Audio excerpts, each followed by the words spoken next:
मरने दो इसे। एल्फ, लगता है कि तुम पागल हो चुकी हो।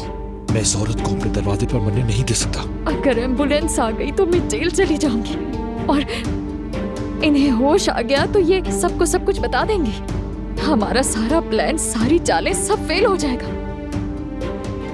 अगर ये औरत मर गई तो ठीक, अगर जिंदा रही तो हम बर्बाद हो जाएंगे। गुलशा साहिबा, मुझे बताइए कहाँ पर है? मैं अहमद के घर हूँ, मदद करो मेरी। अम्मी, उमर जल्दी चलो। आयजा, आराम से। ये उमर आ रहा है, ये उसी की आवाज है। ये अल्लाह बस गए। ये लोग कहाँ से आ गए? तुम अंदर जाओ, छुप जाओ। जल्दी करो, जल्दी जल्दी से छुप जाओ।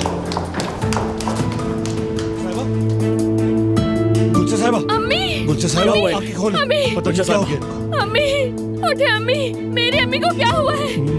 मुझे नहीं पता, मैं तो अभी नीचे आया था, देखा तो ये ऐसे पड़ी हुई थी। फिक्र मत करो, इन्हें कुछ नहीं होगा। एम्बुलेंस को कॉल की तुमने?